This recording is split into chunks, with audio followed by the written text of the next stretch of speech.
Shalom, selamat datang kembali di channel Setetes Air Hidup, khususnya Air Hidup The Series. Saudara, doa adalah alat yang tak terlihat, tetapi berguna bagi dunia ini. Saat kita berdoa, harapkanlah hal-hal yang besar dari Tuhan. Dan usahakanlah hal-hal yang besar juga bagi Tuhan.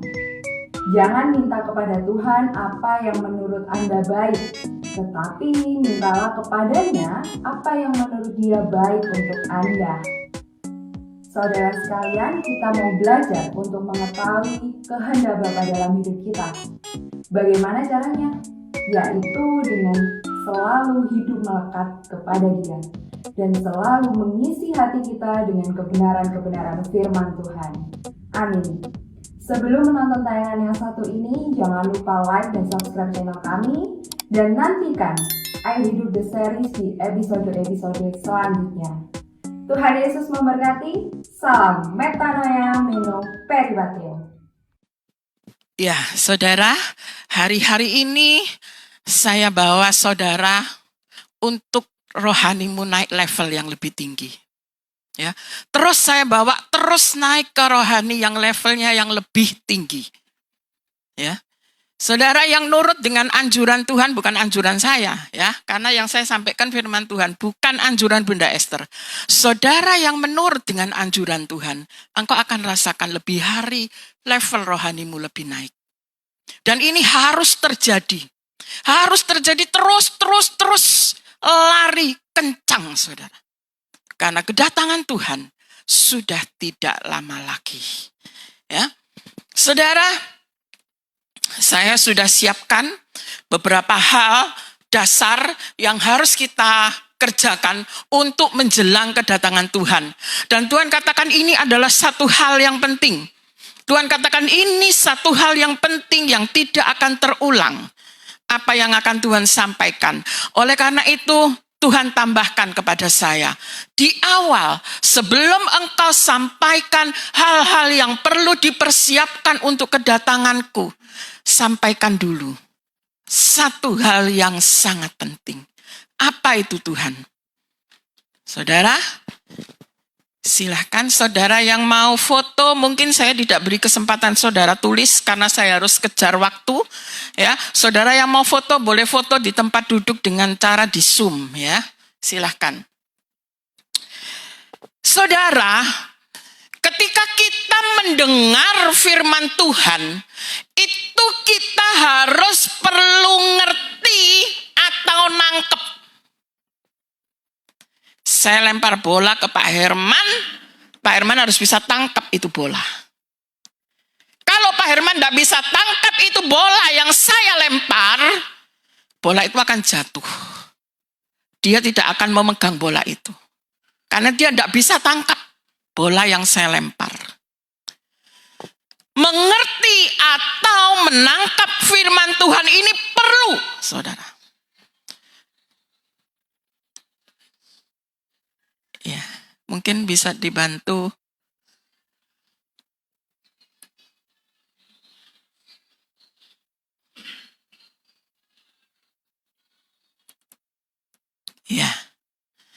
Ya.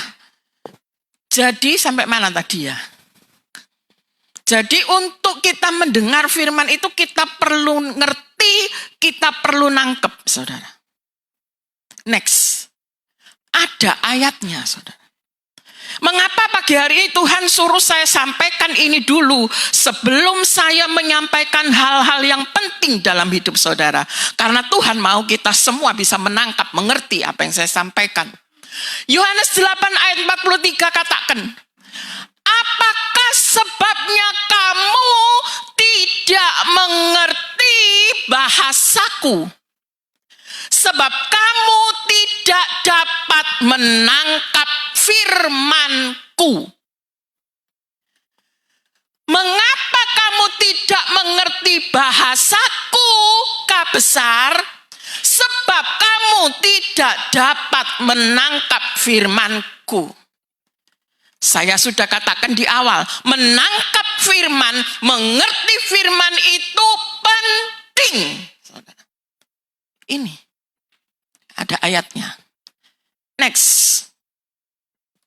Barang siapa berasal dari Allah, ia mendengarkan firman Allah. Itulah sebabnya kamu tidak mendengarkannya, karena kamu tidak berasal dari Allah. Next. Kata tidak mengerti, kalimat tidak mengerti yang ada di dalam Yohanes 8 ayat 43 tadi.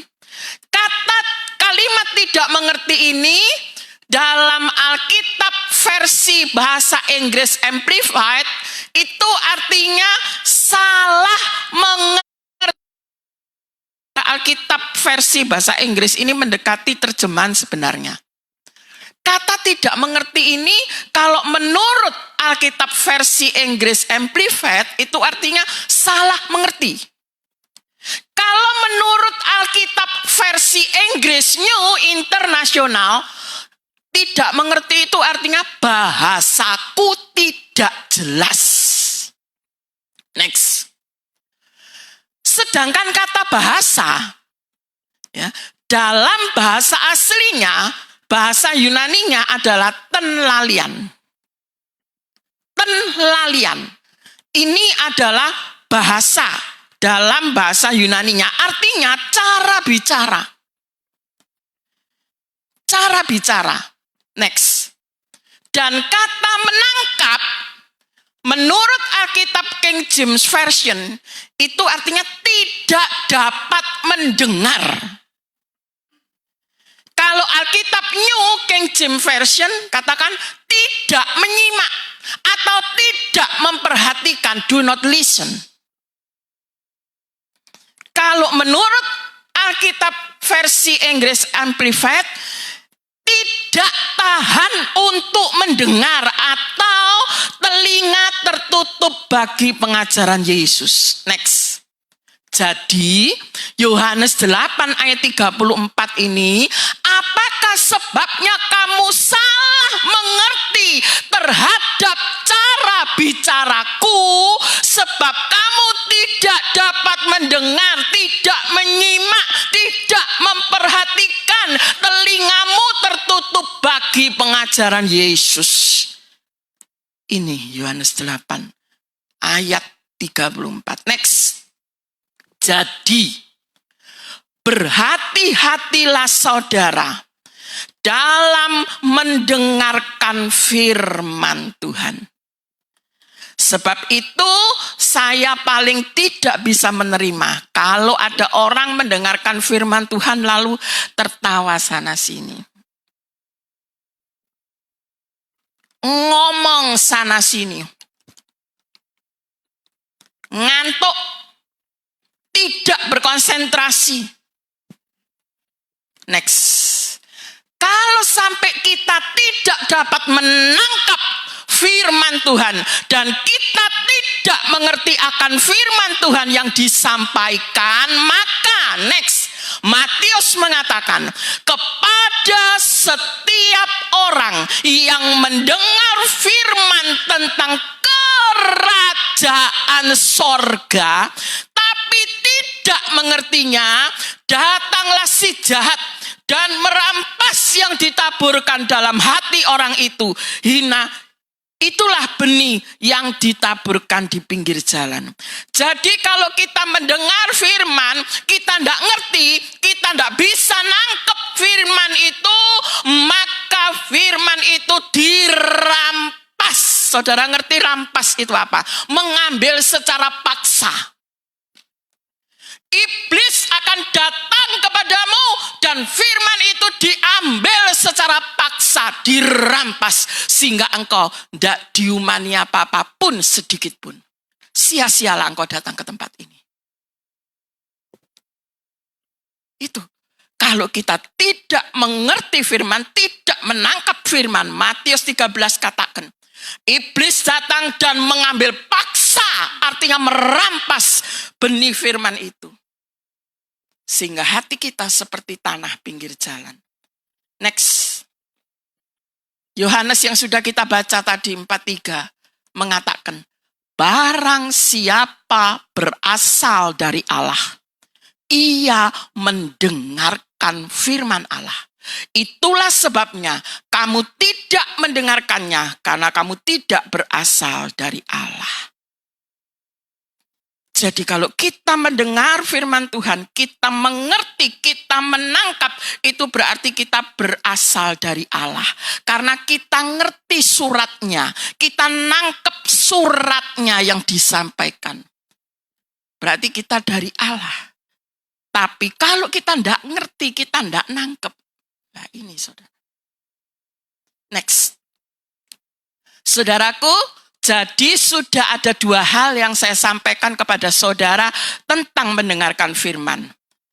Yang pertama, dulu sudah pernah saya katakan, kalau kita mendengarkan firman, jangan engkau berkata dalam hatimu, ini untuk dia.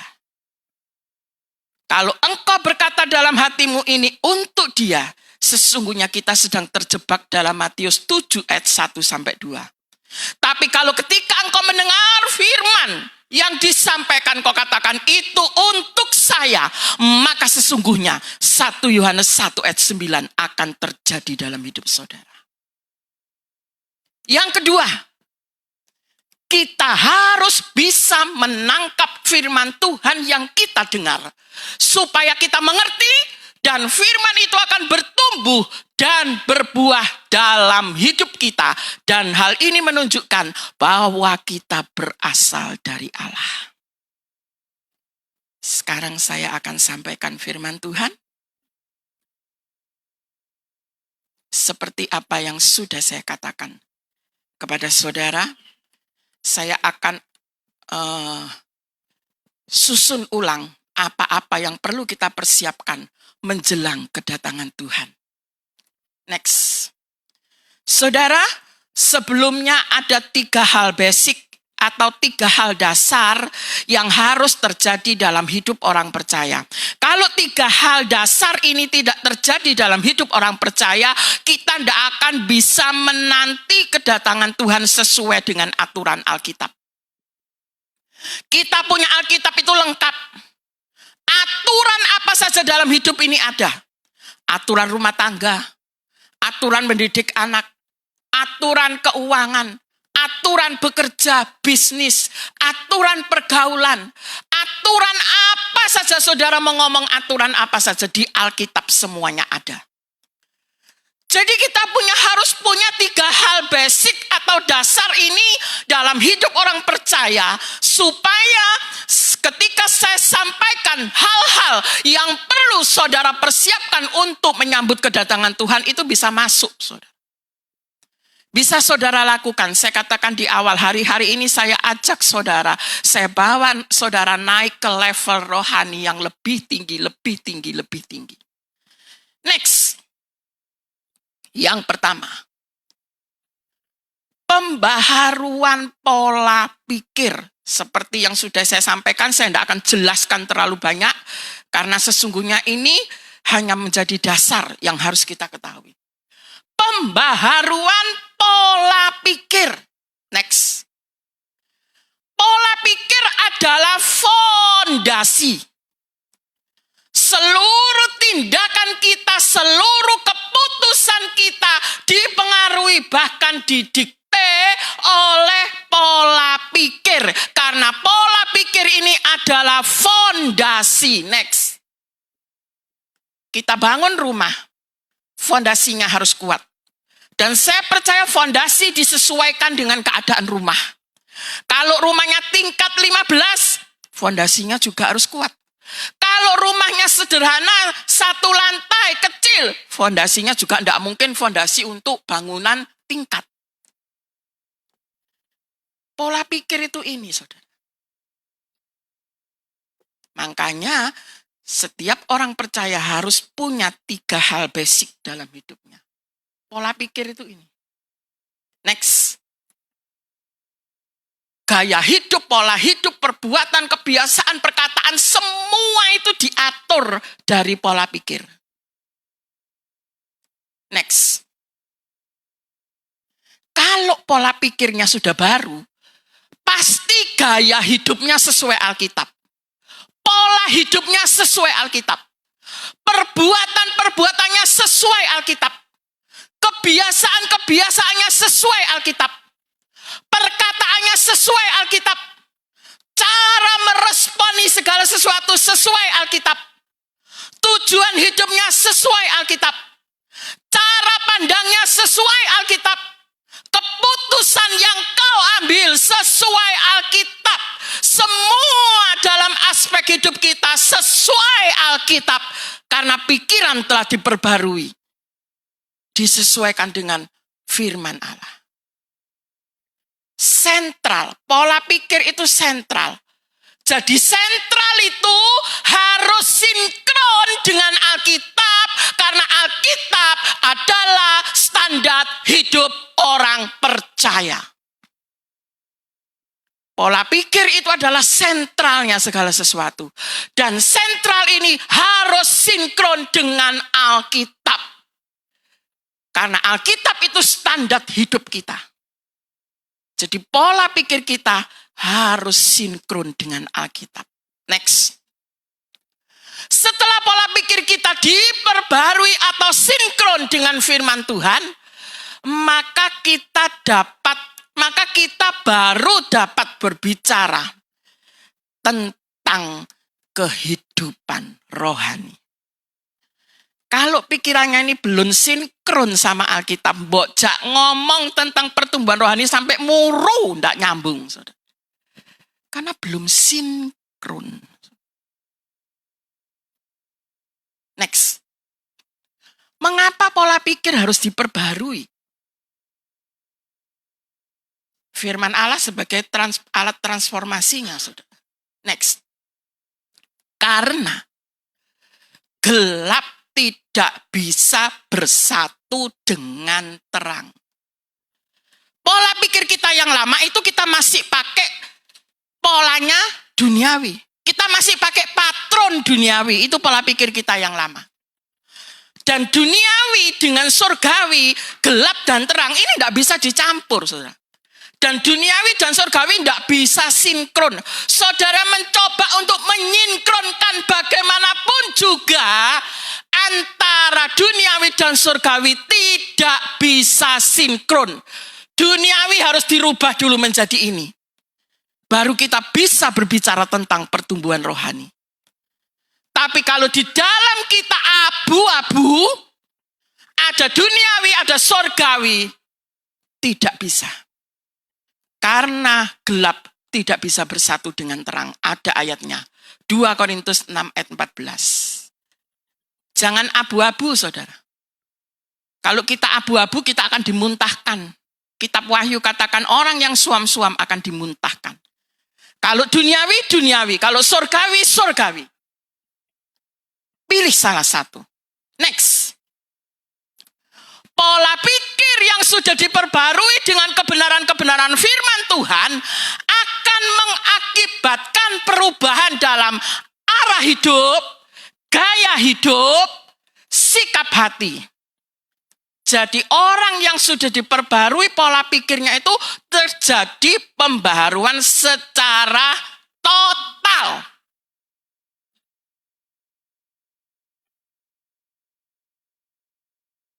Menyeluruh. Bukan hanya perubahan moralnya saja, saudara. Orang yang pola pikirnya diperbarui bukan hanya moralnya saja yang berubah. Tapi secara total. Next. Sesudah gaya hidup, arah hidup, sikap hati sinkron dengan Alkitab, maka baru dapat berbicara tentang hal-hal dan kehidupan rohani. Next.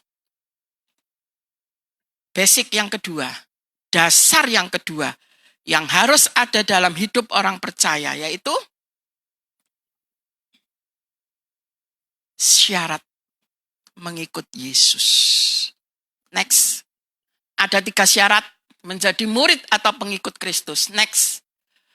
Menyangkal diri, memikul salib, mengikut aku setiap hari. Syarat ini kalau tidak ada dalam hidup orang percaya, maka orang percaya itu belum dikatakan sah menjadi pengikut Kristus. Syarat itu mengesahkan.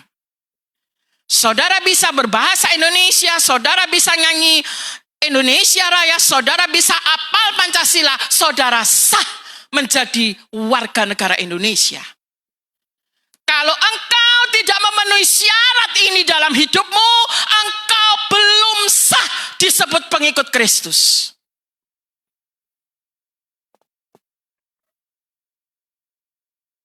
Setiap hari engkau harus berada.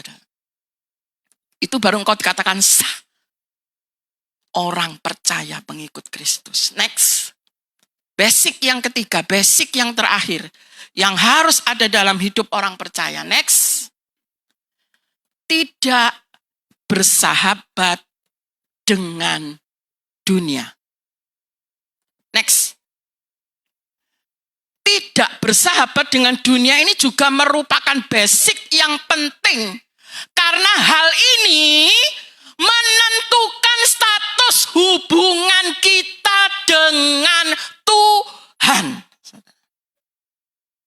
Tidak bersahabat dengan dunia ini menentukan status hubungan kita dengan Tuhan.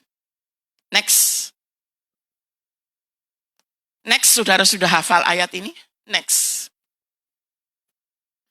Kalau kita bersahabat dengan dunia, maka status hubungan kita dengan Allah adalah musuh. Mungkinkah musuhnya Allah masuk dalam kerajaan surga? Tidak mungkin.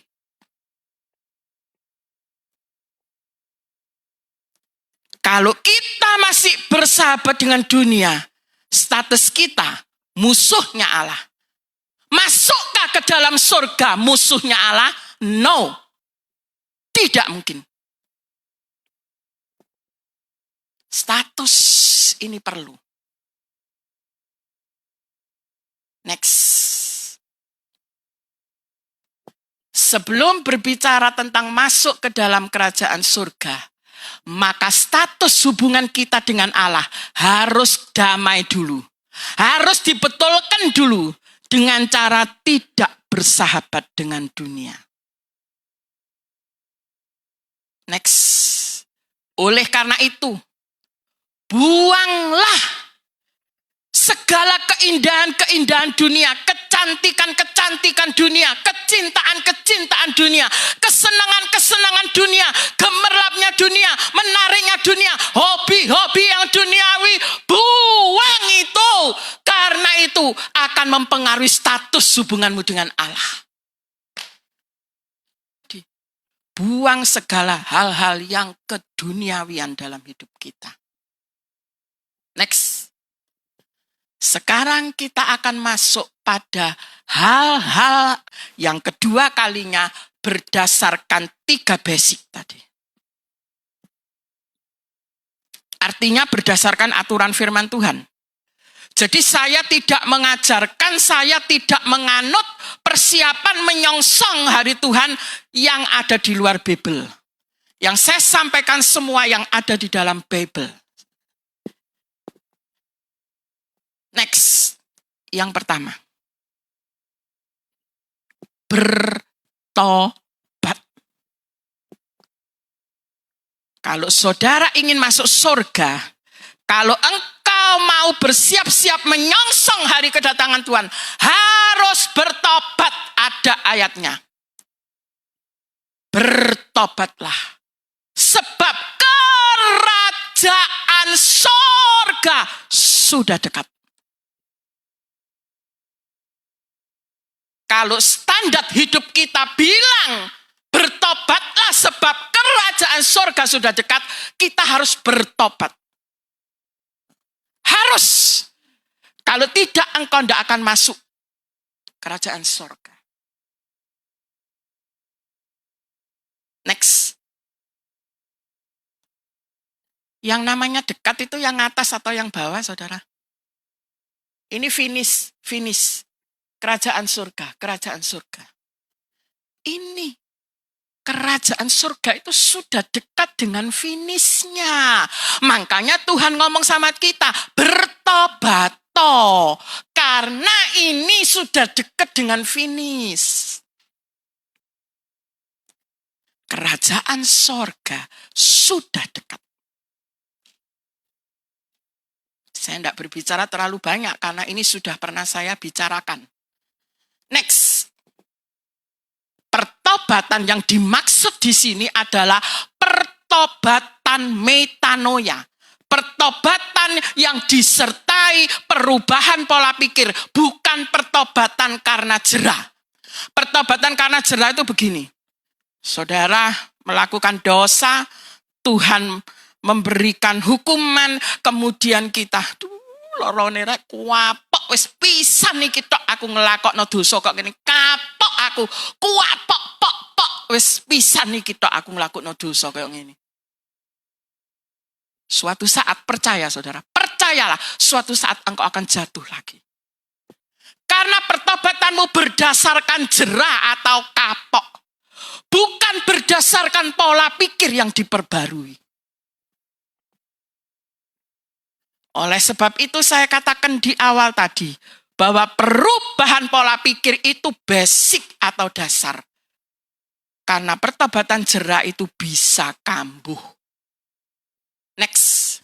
Kalau pertobatan yang disertai pola pikir yang baru akan membawa pertobatan secara menyeluruh.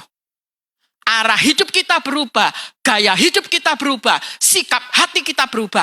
Jadi pertobatan metanoia itu bukan hanya moral kita saja yang berubah, tapi seluruh hidup kita secara total. Next. Oleh karena itu, pembaharuan pola pikir pada Roma 12 ayat 2 adalah te anakainose. Artinya perlombaan secara menyeluruh, total. Bukan hanya perbaikan kecil-kecilan saja. Contohnya, seperti bedah rumah yang ada di televisi. Bedah rumah ini, asalnya rumahnya seperti ini, bukan cuma kamar mandinya tok yang diperbaiki, yang dibaharui. Bukan cuma ruang tidurnya tok, tapi seluruhnya total dirubah jadi seperti ini. Saudara bisa bayangkan, rumah yang asalnya seperti ini dirubah menjadi seperti ini, kemudian sudah berubah seperti ini, tapi kalau ada tamu masuk dalamnya, kamarnya masih gede kreot. Bayangkan saudara. Gimana? Loh, jarene wis diapii, lah kok kamarnya sing ngene? Jadi, menurut Roma 12, pembaharuan pola pikir itu menyeluruh. Tidak ada ruang yang kita simpan untuk tidak diperbarui. Semua total. Next. Jadi, pertobatan metanoia itu adalah pertobatan secara menyeluruh. Tidak ada ruang-ruang dalam hidup kita yang tidak diperbarui. Itu pertobatan metanoia secara menyeluruh. Tuhan, iki si eman, ojo si Tuhan, sing liyane gak apa-apa. Iki si eman, titik iki ojo Tuhan, ojo si. Oh, enggak bisa. Karena metanoia artinya bukan itu. Pertobatan, perubahan pola pikir secara menyeluruh. Semua, tidak ada satu ruang pun dalam hidup kita yang tidak dirubah. Next. Karena kerajaan Allah sudah dekat, ini umpamane ini kan pelari mau ke finish, saudara. Ini saya anggap kerajaan Allah. Karena kerajaan Allah sudah dekat, jadi bertobatnya harus gerak cepat. Apalagi yang dulu-dulunya kita sudah menyanyiakan waktu untuk bertobat, wah ini harus gercepnya 2 kali lipat. Saudara. Kalau enggak gitu enggak nututi, udah deket loh ini. Finishnya ini sudah dekat loh saudara. Kalau kita tidak gercep, gerak cepat, amblas waktu kita.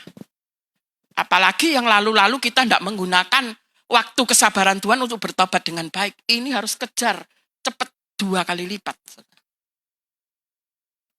Next. Yang kedua yang harus kita persiapkan. Menjelang kedatangan Tuhan. Kekudusan.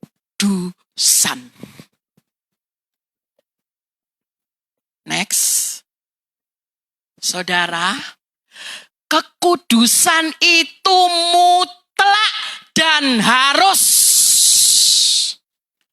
Mutlak itu artinya apa? Tidak boleh tidak. Harus itu artinya wajib, mesti, kudu. Itu harus. Kekudusan ini mutlak dan harus terjadi dalam hidup kita. Mengapa mutlak dan harus? Kita ini sebagai gereja Tuhan dilambangkan sebagai mempelai Kristus. Menurut Wahyu 19 ayat 8, sebagai mempelai Kristus, dress code kita adalah kain lenan halus yang berkilau-kilauan dan yang putih bersih. Artinya perbuatan-perbuatan yang benar dari orang-orang kudus. Jadi kalau kita tidak hidup dalam kekudusan, kalau kita tidak mengejar kekudusan, kalau kita tidak menaikkan level lebih tinggi kekudusan kita tidak akan bakalan punya dress code ini. Gagal, kita tidak akan bisa jadi mempelai Kristus. Ini syarat kekudusan. Next. Dress code hari perkawinan anak domba. Kain lenan halus putih berkilau-kilauan. Ayo saudara, saya ajak saudara bersama-sama dengan saya hari-hari ini. Ayo kita bikin dress code ini. Supaya nanti ketika mempelai itu datang, dress code kita sudah jadi. Ayo. Hari-hari ini kita buat ini dress code ini. Kita siapkan. Kalau engkau tahu itu tidak kudus, jangan dilakukan. Mending tidak melakukan itu daripada kita tidak masuk surga. Karena ini kudu, harus, mesti kekudusan. Next. Dress code ini penting karena sangat menentukan kehadiran kita di perjamuan kawin anak domba nanti. Next. Ini juga dress code pernikahan, saudara. Perkawinan, pesta. Tapi yang dimaksud itu dress code yang ini loh saudara. Putih, bersih, berkilau-kilauan. Bukan yang ini. Kalau dress code-mu ini salah alamat kalau engkau naik di sana. Kalau dress code saudara ini alamat yang benar adalah turun ke sini. Kalau dress code saudara memenuhi syarat, saudara akan naik ke sana. Jangan salah bikin dress code. Warnanya pun jangan keliru pilih warna. Pilihlah yang sesuai dengan standar yang mengatur hidup kita. Yang sesuai dengan Alkitab, putih bersih, berkilau-kilauan. Aku sudah punya dress code bun, tapi yang ini. Cuma, saudara, walaupun ini, wah, kristal, bagus, kainnya mahal, gak cocok, kelire loh, gak cocok. Dress code itu kan warnanya harus sama, saudara. Coraknya harus sama. Saudara pergi ulang tahun, di bawah undangan ada dress code merah. Kan mesti pakai merah semua, saudara. Nah, kalau saudara pakai biru kan melanggar itu undangan. Dress code. Next. Oleh sebab itu, siapkan mulai sekarang dress code kita. Engkau harus berkata tegas terhadap hal-hal yang tidak kudus di hadapan Allah. Kalau engkau tidak tegas, dress code-mu tidak jadi. Tuhan datang, engkau bukan mempelainya. Benar ini yang saya katakan. Saya tidak bohong karena ada firman-Nya. Ada tulisannya dalam Alkitab. Mulai detik ini, kalau engkau tahu itu perbuatan tidak kudus, jangan dilakukan. agar nanti saat perjamuan kawin anak domba itu tiba, maka dress code kita sudah jadi dan siap pakai. Next. Dan dikatakan juga bahwa Yerusalem baru yang dipersiapkan untuk kita itu adalah kota yang kudus. Next. Ibrani 12:14 mengingatkan kita. Berusahalah hidup damai dengan semua orang dan kejarlah kekudusan. Sebab tanpa kekudusan tidak seorang pun akan melihat Tuhan. Kalau hidupmu tidak mengejar kekudusan, engkau tidak akan pernah bisa melihat Tuhan. Tidak boleh ditawar. Karena ini standar hidup kita. Kejarlah kekudusan. Kejar, diuber, nguber kekudusan, nguber dengan berjuang. Kalau tidak, engkau tidak akan melihat Tuhan. Engkau akan menyesal seumur hidupmu. Karena engkau tidak bisa membawa kekudusanmu lebih hari lebih naik levelnya. Next. Kejarlah kekudusan. Jangan remehkan hal ini. Karena ini penentuan. Kita akan masuk dalam pesta kawin anak domba atau tidak. Jangan remehkan mengejar kekudusan.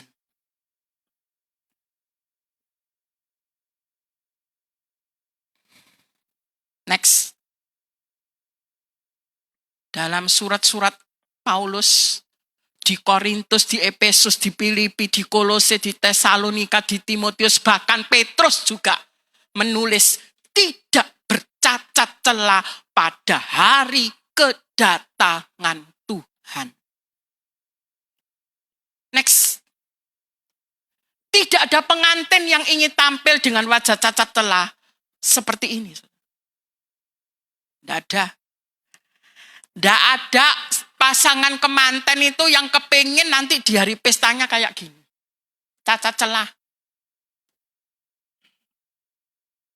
Next. Kepinginnya mesti sempurna kayak gini. Sehingga semua hadirin mengatakan, wi ayune manggelingi. Itu yang diharapkan dari mempelai, saudara. Supaya bila tiba hari H nanti, maka terlihat sangat cantik dan tampil sempurna, seolah-olah tidak bercacat celah. Dan memang harus tidak bercacat celah, bukan seolah-olah. Saya ralat, saudara. Next. Ayat ini saudara stabilo di HP saudara. Saudara-saudaraku yang kekasih, karena kita sekarang memiliki janji-janji itu, mari kita menyucikan diri kita dari semua pencemaran rohani, pencemaran jasmani. Dan dengan demikian, menyempurnakan kekudusan kita dalam takut akan Tuhan. Kita harus pegang ini saudara ya, pegang ini. Kita harus menyucikan diri kita dari pencemaran rohani dan pencemaran jasmani. Next. Pencemaran ini kalau dalam Alkitab King James Version dikatakan kenajisan. Karena itu dengan janji-janji ini yang terkasih, marilah kita membersihkan diri kita dari semua kenajisan daging dan roh. Menyempurnakan kekudusan dalam takut akan Allah. Next. Saudaraku, secara sadar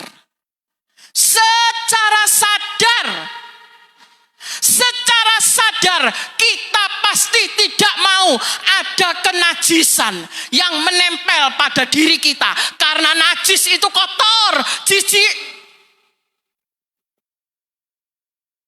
pencemaran rohani, pencemaran jasmani, itu adalah kenajisan, kotor, jijik. Secara sadar kita tidak mau. Akan tetapi secara tidak sadar, seringkali kita menimbun kenajisan dalam hidup kita.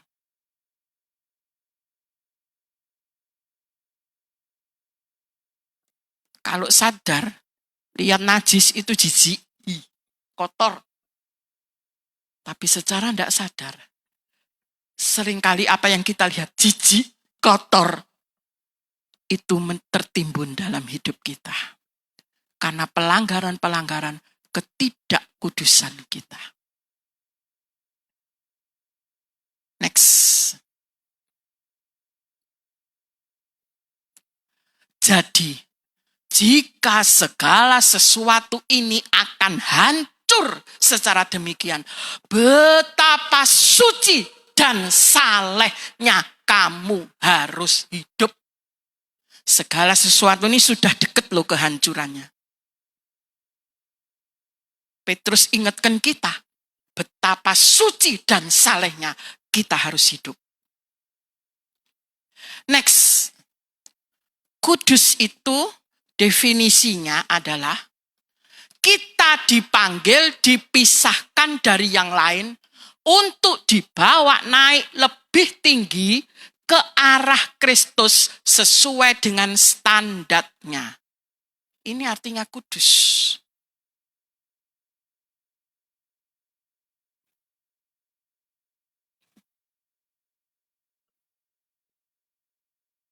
Kita dipanggil, dipisahkan dari yang lain. Untuk apa dipanggil dan dipisahkan dari yang lain? Untuk dibawa naik ke level yang lebih tinggi, ke arah Kristus, sesuai dengan standarnya Kristus. Itu artinya kudus.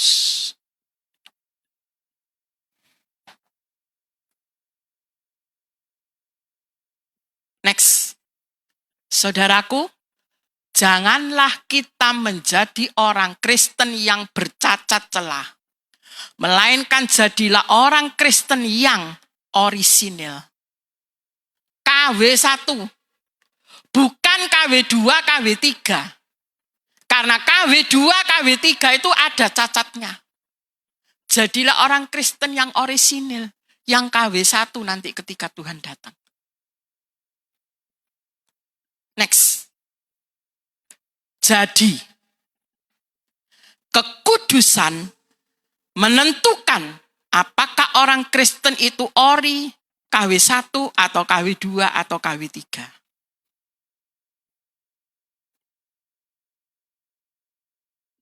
Orang jual keramik menentukan cacat KW1, KW2, KW3 kan dari cacat enggak cacat.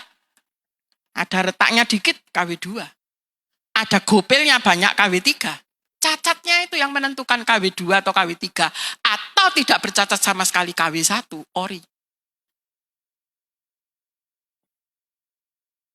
Next. Di dalam dunia pelayanan pun, 2 Timotius 2 ayat 20-21 mengatakan, kekudusan itu menentukan jenis perabot atau tingkatan pelayan Tuhan. Ada perabot emas, perabot perak, ada perabot kayu dan tanah. Kalau engkau mengejar kekudusan, engkau adalah perabot emas. Dalam dunia pelayanan juga ada tingkatan-tingkatan pelayan Tuhan. Kriterianya berdasarkan kekudusan yang dimiliki dalam hidupnya. Kalau engkau mengejar kekudusan, engkau adalah perabot emas. Sebagai pelayan seperti perabot emas, dipakai untuk hal-hal yang mulia. Sedangkan kayu dan tanah, dikatakan 2 Timotius, dipakai untuk hal-hal yang kurang mulia.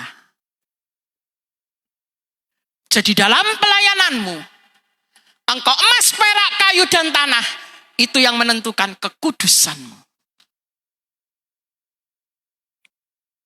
Next. Yang ketiga, hal yang ketiga.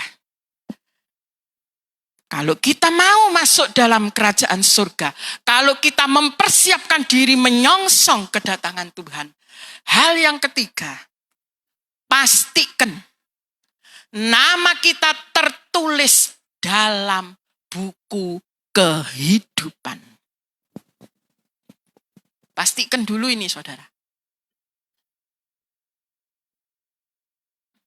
Harus pasti loh, saudara. Kalau enggak pasti, wah repot. Kita enggak akan masuk kerajaan surga. Hari ini saya enggak mau khotbah dengan kata yang diperhalus. No. Saya mau khotbah dengan kata yang dipimpin oleh Roh Kudus. Kalau nama kita tidak tertulis dalam buku kehidupan, walaupun saudara menjadi orang Kristen, sudah 70 tahun engkau akan ditolak di surga. Karena ini sudah ketentuan. Next. Tetapi tidak akan masuk ke dalamnya sesuatu yang najis atau orang yang melakukan kekejian atau dusta. Tetapi hanya itu apa, saudara? Cuma satu tok. Gak ono sing liyane. Cuma satu. Hanya mereka yang namanya tertulis di dalam kitab kehidupan anak domba itu. Hanya mung siji iki tok sing mlebu swarga. Karena namanya tertulis dalam kitab kehidupan. Next. Tentang nama tertulis dalam buku kehidupan ini kita harus tahu pasti. Sebab jangan nanti kita merasa GR. Pasti namaku sudah ditulis di sana. Tapi nanti hari H mau masuk. No, tidak ada namamu di buku ini. Makanya saya bilang pastikan. Jangan GR. Sekarang engkau merasa pasti, tapi nanti Tuhan datang engkau ditolak karena namamu tidak ditulis di situ. Pastikan dulu sekarang ini waktunya engkau memastikan namamu sudah tertulis di sana. Nanti saya kasih caranya. Ya apa memastikannya? Pastikan, saudara. Jangan sekarang saudara, namaku wis ono kok. Tapi kok lek Tuhan datang. Hey, namamu ndak ada di buku kehidupan. Sorry. Cialat, saudara. Ya apa carane? Mas tekno nek aku iki jenengku wis ditulis di kitab kehidupan. Next. Bagaimana caranya supaya kita sudah yakin dan tahu pasti bahwa nama kita sudah tertulis di buku kehidupan. Ini perlu loh, saudara. Kepastian ini perlu loh ya. Next. Yang pertama. Sudah menjalankan atau melakukan pertobatan dalam hidup sehari-hari. Kalau masih belum melakukan pertobatan, kejar sekarang. Mumpung ruang waktu, kesabaran Tuhan masih terbuka.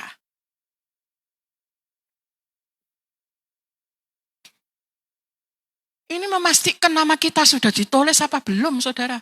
Di buku kehidupan. Kan semua perbuatan kita ditulis, saudara. Baik buruknya. Kan ditulis. Apa yang kita lakukan sepanjang hidup kita di bumi, tiada detik yang tidak tertulis di sana. Ditulis, nanti dilihat. Nek ancene gak apik ya ndak ada nama saudara di situ. Next. Karena firman Allah mengatakan bertobatlah sebab kerajaan Allah surga sudah dekat. Next. Yang kedua, yang engkau benar-benar pasti yakin namamu sudah ditulis. Yang kedua, next. Status hubungan kita dengan Tuhan sudah bukan musuh.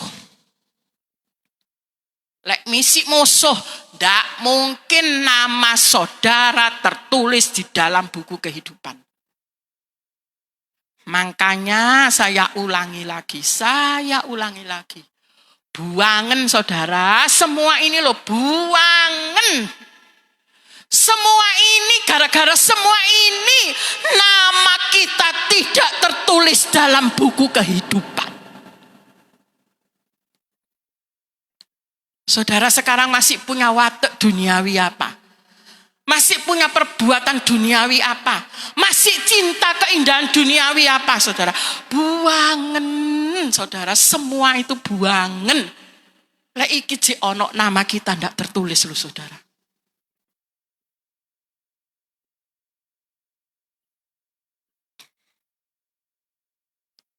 Next. Ekstrim. Iya, memang harus ekstrim. Biar saja dikatakan orang sok suci, sok ekstrim. Yang penting nama kita tertulis di buku kehidupan. Karena keselamatan kita bukan tergantung pada manusia, tapi kepada Tuhan Yesus Kristus. Engkau harus ekstrim. Tidak bersahabat dengan dunia. Biar orang katakan engkau sok suci, engkau sok ekstrim. Biar yang penting kita, nama kita ditulis dalam kerajaan surga. Pegang kekeh, saudara. Jangan abu-abu. Ya ono keduniawian, ya ono Yesus. Jangan. Pegang kekeh satu. Tidak bersahabat dengan dunia. Itu harus, saudara. Next. Yang ketiga. Yang membuat kita menjadi pasti nama kita ditulis. Next. Sudah memenuhi syarat atau belum menjadi pengikut Kristus. Syarat. Kalau belum, pasti nama kita tidak tertulis dalam buku kehidupan karena kita belum sah menjadi pengikut Kristus. Orang yang tidak menyangkal diri, memikul salib, mengikut Yesus setiap hari, dia belum sah menjadi pengikut Kristus. Kalau belum sah menjadi pengikut Kristus, bagaimana namanya bisa tertulis dalam buku kehidupan?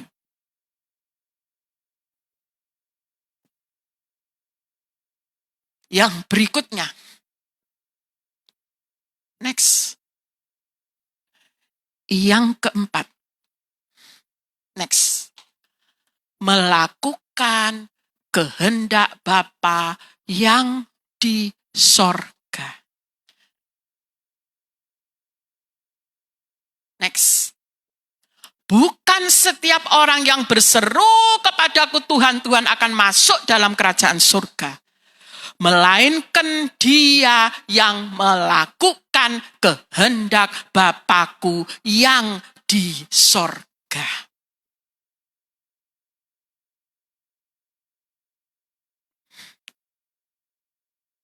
Saya lihat di tab saya ini, saya sudah pernah menyampaikan kepada saudara apa itu melakukan kehendak Bapa yang di sorga. Karena semua ada di memori ini, saudara. Saya lihat, saya flashback ke belakang, oh sudah pernah. Next, saya ulang sedikit. Mungkin ada yang lupa. Kata kehendak dalam Matius 7 ayat 21 dalam bahasa aslinya adalah telema. Telema itu hasrat atau kesenangan. Hasrat itu adalah keinginan yang kuat. Next. Melakukan kehendak Bapa bukan hanya tidak melakukan dosa saja, melainkan juga melakukan apa yang menjadi kesukaan Bapa, keinginan Bapa, kesenangan Bapa, apa yang menjadi hasratnya Bapa. Jadi melakukan kehendak Bapa di surga itu bukan hanya saja tidak melakukan dosa, tapi kita melakukan apa yang menjadi hasratnya Bapa. Next. Tulis ini definisinya kalau saudara lupa. Sudah pernah saya sampaikan. Melakukan kehendak Bapa itu tidak melakukan apa yang dia benci dan melakukan apa yang dia ingini atau dia mau.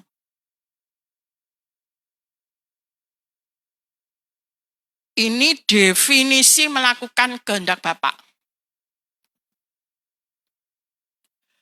Tidak melakukan apa yang Bapak benci dan melakukan apa yang Bapak ingini atau Bapak maui dalam hidup kita. Itu melakukan kehendak Bapak. Next.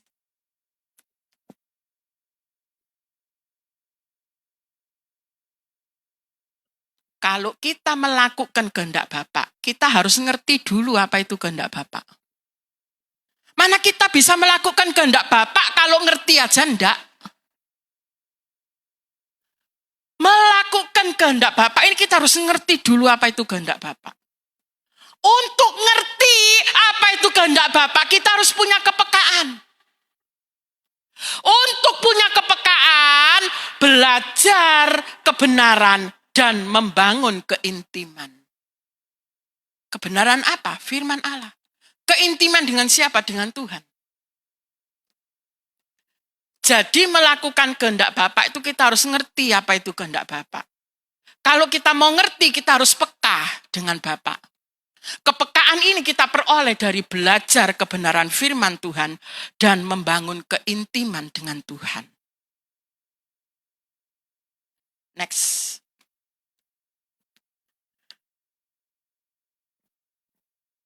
Melakukan kehendak Bapa yang benar menurut Alkitab itu adalah melakukan kehendak Bapa dengan akurat. Artinya tepat dan benar. Gak boleh mengsre loh saudara melakukan kehendak Bapa. Makanya kita harus peka dengan kehendak Bapa. Menurut aturan Alkitab itu harus akurat. Akurat artinya tepat benar melakukan kehendak Bapa. Ada contohnya Nuh. Nuh, nanti saudara baca di Kejadian. Dia mendengar, mengerti, melakukan kehendak Tuhan secara akurat. Di Kejadian ditulis.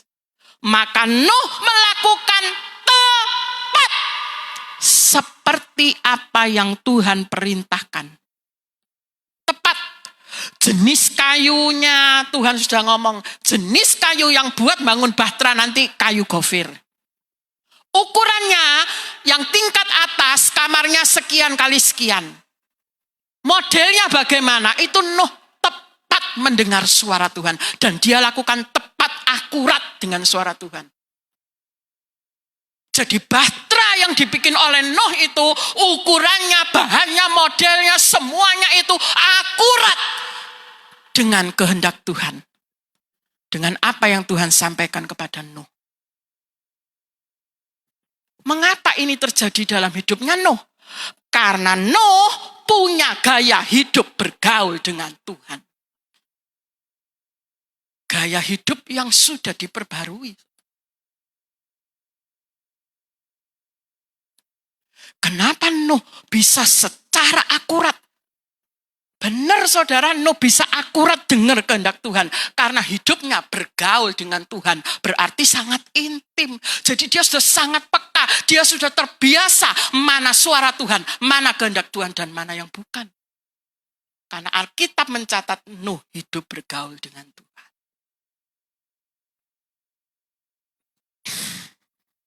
Yang kelima, yang menandakan salah satu indikasi apakah kita sudah, nama kita pasti ditulis dalam buku kehidupan atau belum adalah kejarlah kekudusan. Karena kita sudah mengerti, kalau kita tidak kudus, kita tidak masuk surga. Next, sekali lagi saya ulangi, yang menjadi tanda apakah nama kita sudah tertulis di buku kehidupan atau belum adalah 1. Bertobat. 2. Status kita bukan musuh Tuhan. 3. Memenuhi persyaratan mengikut Yesus. 4. Melakukan kehendak Bapa. 5. Kudus. Next. Dan inti dari bertobat bukan musuh Tuhan, syarat mengikut Yesus. Inti dari 5 hal itu adalah mematikan keakuan atau kedagingan kita. Coba saudara lihat buktinya. Saudara melakukan bertobat. Kalau pertobatan saudara adalah pertobatan metanoia, artinya diperbarui secara total, itu berarti keakuannya mati, kedagingannya mati. Kalau kita mau status hubungan kita bukan musuh kepada Tuhan, itu berarti kita harus tidak bersahabat dunia. Artinya apa? Mematikan keakuan kita, kedagingan kita. Karena keakuan dan kedagingan berasal dari dunia. Syarat mengikut Yesus, menyangkal diri, memikul salib, mengikut Yesus. Kalau kita bisa menyangkal diri, memikul salib, artinya keakuan dan kedagingan kita sudah mati. Melakukan kehendak Bapa. Kalau kita melakukan kehendak Bapa berarti sudah tidak ada lagi kehendak, keakuan dan kedagingan dalam hidup kita. Kekudusan. Orang yang mengejar kekudusan itu berarti dagingnya dan akunya sudah mati. Jadi dari kelima hal ini intinya, kalau engkau sudah mematikan keakuanmu dan kedaginganmu, percayalah namamu sudah ditulis di surga. Tapi kalau ini belum, kalau 5 hal ini ada salah satu yang belum kejar sekarang. Ini wis dibuka loh saudara, carane wis dikekno loh. Nek saudara sik gak gelem nglakoni ya embuh meneng saudara. Gak tahu. Saya kira saya ngomong juga sudah jelas. Kalau saudara kurang jelas, kasih flash di saudara, kasih ke Billy. Nanti Billy akan kopikan ini semua. Next. Ketika kedagingan atau keakuan kita mati, maka ketaatan kita kepada Tuhan akan hidup. Kalau keakuan kedagingan kita masih hidup, maka ketaatan kita kepada Tuhan akan mati. Tulis ini, saudara.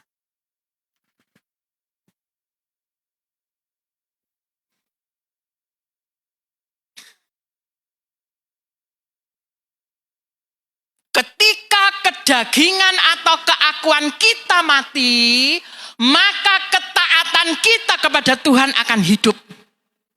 Akan tetapi kalau keakuan kedagingan kita masih hidup, maka ketaatan kita kepada Tuhan akan mati.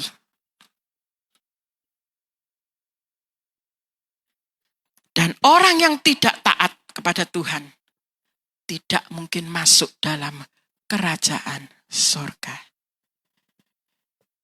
Saya setiap hari susun ini, saudara, masih banyak ya. Minggu ini sampai di sini dulu. Nanti minggu depan saya kasih lagi hal-hal apa. Karena sini saya sudah siapkan semua. Saya sudah lihat semua apa yang pernah saya sampaikan saudara bertahun-tahun yang lalu ada semua di sini. Dan saya petani lagi saudara, tiap hari saya petani satu-satu. Ini yang mana yang merupakan syarat-syarat untuk kita menyongsong hari kedatangan Tuhan. Saya petani satu-satu. Kayaknya enggak selesai nih kalau 3 minggu. Jadi minggu depan saya akan lanjutkan lagi.